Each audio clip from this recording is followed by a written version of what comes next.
जय हिंद। आइए देखते हैं एक नए टॉपिक विसर्ग संधि को। संधि के क्रम में यह आखिरी टॉपिक होता है विसर्ग संधि। इससे पहले हमने आपको संधि के दो पार्ट पढ़ा दिया है, पहले स्वर संधि, दूसरा व्यंजन संधि। अब उसका तीसरा पार्ट जो होता है विसर्ग संधि। आइए इसको अच्छे से समझते हैं, ट्रिक का भी इस्तेमाल करेंगे इसमें, तो थोड़ा ध्यान दीजिएगा। चलिए देखते हैं विसर्ग संधि। विसर्ग संधि क्या होती है? देखिए, आपका स्वागत है हमारे YouTube channel Hindi by RBT में। मैं आप लोगों को हिंदी पढ़ाता हूँ और अच्छे से पूरी आसान भाषा में आपको हिंदी अच्छे से समझा दूंगा। डरने की आवश्यकता नहीं, आप बिल्कुल एकदम निश्चिंत रहिए। हिंदी पढ़ाने की जिम्मेदारी मेरी है, केवल आप मेरे वीडियो को देखते रहिए और समझते रहिए। देखिए, अगर आप हमारे चैनल पर नए हैं तो फिर प्लीज़ हमारे चैनल को सब्सक्राइब कर दीजिए, लाइक कर दीजिए और शेयर करिए। चलिए क्लास को स्टार्ट करते हैं। देखिए, विसर्ग संधि क्या होती है, पहले इसकी हम परिभाषा देखते हैं। विसर्ग के बाद देखिए, विसर्ग जो होता है ऐसे होता है, विसर्ग को ऐसे लिखा है। विसर्ग के बाद किसी स्वर अथवा व्यंजन के आने से विसर्ग में जो परिवर्तन होता है वह विसर्ग संधि कहलाती है। यानी विसर्ग के बाद कोई स्वर हो या व्यंजन हो, अगर उसमें आता है तो उसमें जो भी परिवर्तन होता है वह वही विसर्ग संधि कहलाते हैं। विसर्ग संधि की निम्नलिखित स्थितियां दिखाई देती हैं। इसकी कई सारी स्थितियां हैं जो हमको दिखाई देती हैं। चलिए एक एक स्थितियों को आसानी से और अच्छे से समझते हैं। चलिए देखते हैं। देखिए, इसमें पहला नियम इसमें होता है, नियम नहीं होता है वैसे, पहला बिंदु करके आप उसको समझ सकते हैं। विसर्ग का स में अगर विसर्ग के बाद इसमें किसमें इस तरह से परिवर्तन होता है, इसको हम लोग देखते हैं।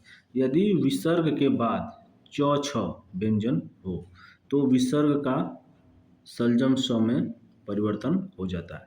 यदि ट या ठ व्यंजन हो तो उसका षटकोण स में परिवर्तन हो जाता है, तथा त या थ व्यंजन हो तो उसका स में यानी सपेरा वाला स में परिवर्तन हो जाता है। चलिए इसको उदाहरण के माध्यम से भी समझते चलते हैं। निह प्लस चल, निश्चल। देखिए, ये जो इसमें च आया है, च, इसके वजह से हमने इसको आधा स में सलजम स में परिवर्तित हो गया है। निह प्लस चय, निश्चय। देखिए इसमें भी परिवर्तित हो गया। निह प्लस तार, निस्तार। दुह प्लस तर, दुस्तर। दुस प्लस चरित, दुश्चरित। दुह प्लस चक्र, दुश्चक्र। इसी तरह निह प्लस छल, निश्चल। निह प्लस ठुर यानी निष्ठुर। निह प्लस चिंत, निश्चिंत। निह प्लस तेज, निस्तेज। नमः प्लस ते यानी नमस्ते। इस तरह से हमने समझ लिया कि च या छ हो, यदि च या छ व्यंजन कोई आए तो उसका सलजन सम परिवर्तन होता है। यदि ट या ठ व्यंजन कोई आए तो उसका षटकोण सम परिवर्तन होता है, तथा त या थ व्यंजन यदि आए तो उसका सपेरा वाला सम में परिवर्तन हो जाता है।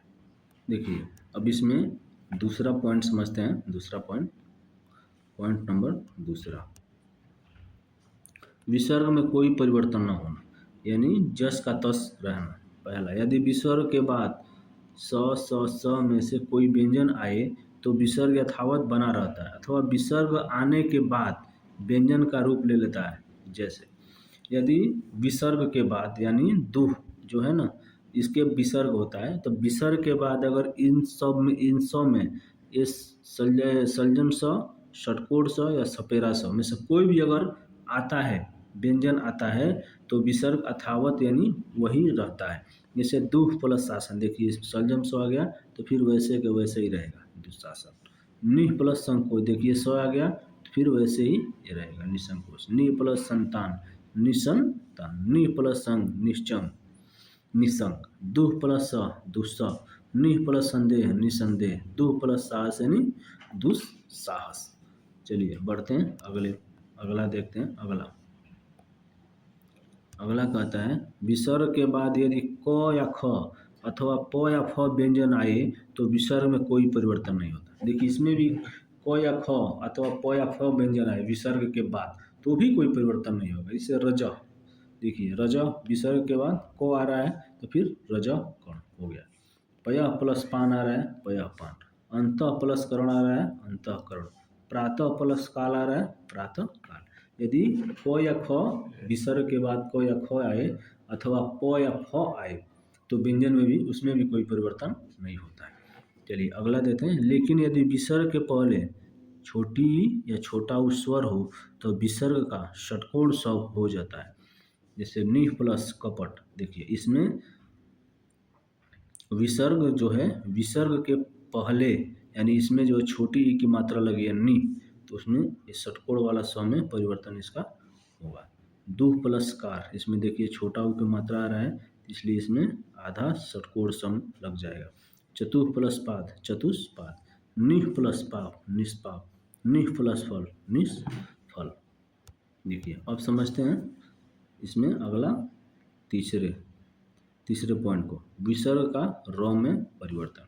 परिभाषा, यदि विसर्ग से पहले अ या आ से भिन्न कोई स्वर आए और विसर्ग के बाद किसी स्वर, किसी वर्ग का तीसरा, चौथा, पांचवा वर्ण या य र ल व ह में कोई वर्ण हो तो विसर्ग का र में परिवर्तन हो जाता है। देखिए यदि विसर्ग से पहले अ और या कोई भिन्न स्वर आए और उसके बाद कोई किसी वर्ग का तीसरा, चौथा, पांचवा वर्ण आए या य र ल व ह में से कोई वर्ण आए तो विसर्ग का र में परिवर्तन हो जाता है। चलिए इसको उदाहरण के माध्यम से आपको और स्पष्ट करते हैं।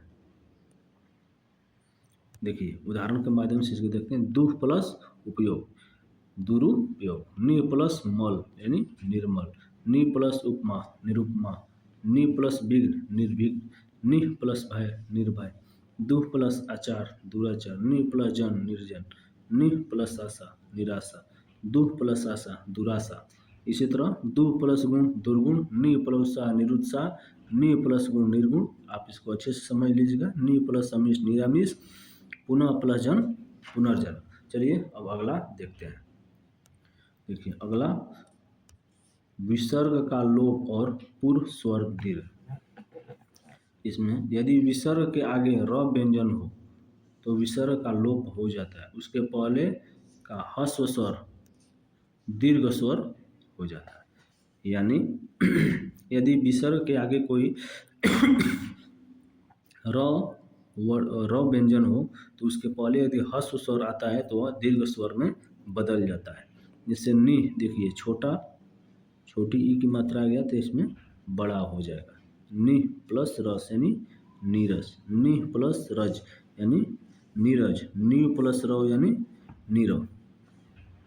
अब चलिए दूसरा देखते हैं। यदि विसर्ग के पहले अ या आ स्वर हो और बाद में कोई भिन्न स्वर आए तो विसर्ग का लोप हो जाता है। जैसे अतः प्लस एव यानी अतएव। इस तरह से हमने विसर्ग को भी अच्छे से कंप्लीट कर लिया। चलिए आई होप अपने विसर्ग को अच्छे से समझ लिया होगा। तो हमने स्वर संधि, व्यंजन संधि और विसर्ग संधि सबको अच्छे से एकदम एक एक नियम और उदाहरण के साथ एग्जाम ओरिएंटेड क्लास के जैसे हमने इसको अच्छे से समझ लिया है।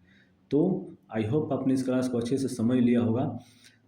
चलिए फिर अब इसके बाद हम एक 50 क्वेश्चन का मिक्स 50 क्वेश्चन का एक टेस्ट लेकर आएंगे, जो इसमें जो भी एग्जाम में पूछे गए प्रश्न है, जो बार बार यानी सभी एग्जाम में पूछे जाते हैं, उस प्रश्न को मैं अगले वीडियो में पूरा कंप्लीट करा दूंगा। तो आप थ्योरी समझ लिए, आप क्वेश्चन को समझ लिए, आपको इससे टॉपिक से कोई दिक्कत नहीं होगी। अगर एक बार में आपको समझ नहीं आता है तो कृपया वीडियो को दोबारा भी देख सकते हैं। आप जितनी भी बार चाहें उतनी बार हमारे वीडियो को देख सकते हैं, इसमें कोई दिक्कत नहीं है।